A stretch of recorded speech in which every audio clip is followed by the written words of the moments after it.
சூலம் பயணம் செய்தால் தடை வருமா? எந்த கிழமையில் எந்த திசையில் பயணம் செய்யக்கூடாது?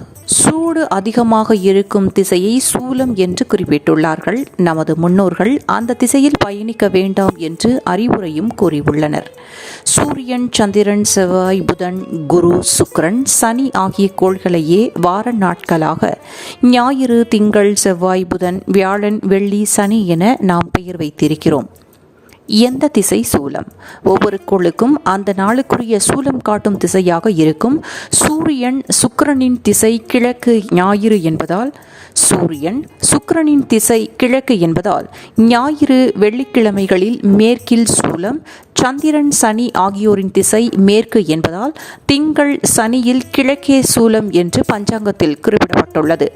தினமும் வேலைக்காக செல்பவர்கள் சூலம் பார்க்க வேண்டியதில்லை. நல்ல விஷயங்களுக்கு செல்பவர்கள் மட்டும் கிழக்கு திசைக்கு தயிர், மேற்கில் வெல்லம், வடக்கிற்கு பசும்பால், தெற்கிற்கு நல்லெண்ணெய் சேர்த்த ஏதேனும் ஒரு உணவு சாப்பிட்டு விட்டு கிளம்பலாம்.